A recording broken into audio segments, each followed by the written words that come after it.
everybody. I'm here today to review my new bike. It's the 2016 Ninja 1000 ABS, and it is in metallic carbon gray and metallic spark black for the colors.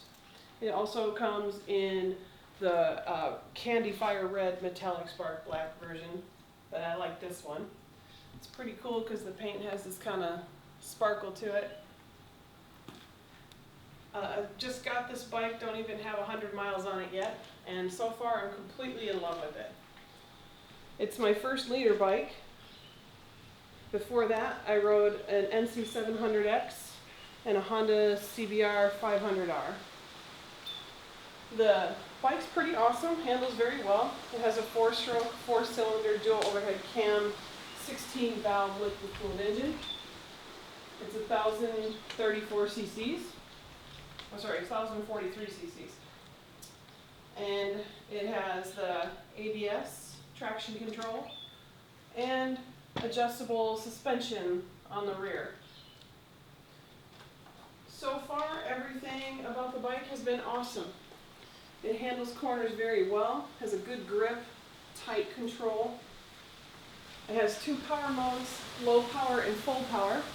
Right now I'm just using it in the low power mode while it gets through its break-in period. And that puts it down to about 98 horsepower or so. And then when you put it in full power, it goes up from there. The bike handles very well. This is my first liter bike, like I said, and it has been very easy to handle. Comparing it to the adventure bike, the NC 700X, even though it weighs about 35 pounds more, it feels lighter when you ride it. It feels easier to maneuver and easier to handle. It doesn't feel so clunky. It's spry when I hit the throttle. It responds quickly, has a good giddy up. The NC 700X was a little throatier, a little heavier feel with acceleration, and a little bit clumsier in the corners by comparison. The nice thing about this bike is that I use it to go back and forth to work in addition to just joyriding. And it has a more upright posture than the Super Sport cousins, so it's a more comfortable ride.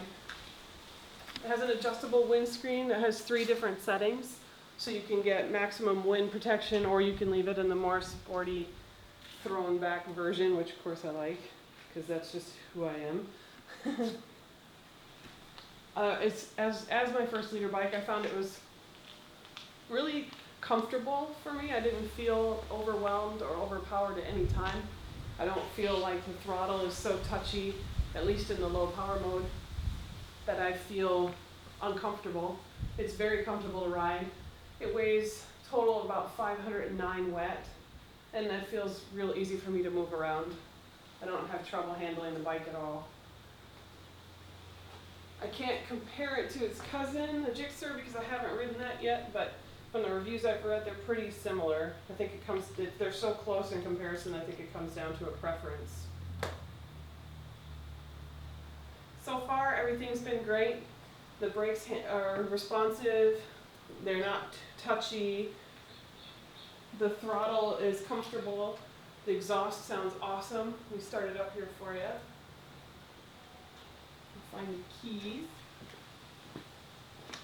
Unfortunately, I was going to do this in the sun for you, but Hawaii likes to rain every time I think about putting myself on this bike. So far I've had it for 4 days and only gotten to ride it twice.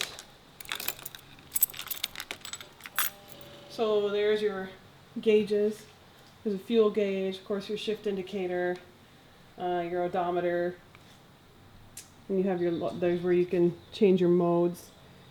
On the clutch handle, you've got your select for high and low power, your high beams, turn signal, horn, hazards, typical setup. So nothing unusual there. And then over here, you have your way to start it up, just like everything else. It's pretty standard setup. Here's my favorite part.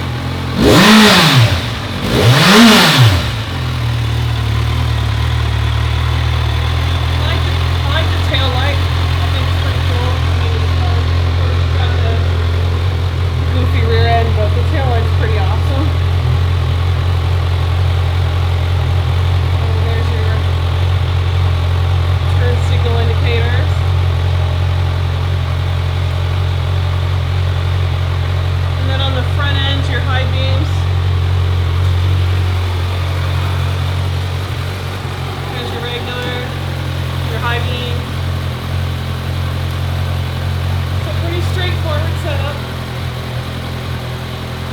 the sun's come out, so I'm gonna get ready to take this bad boy for a ride.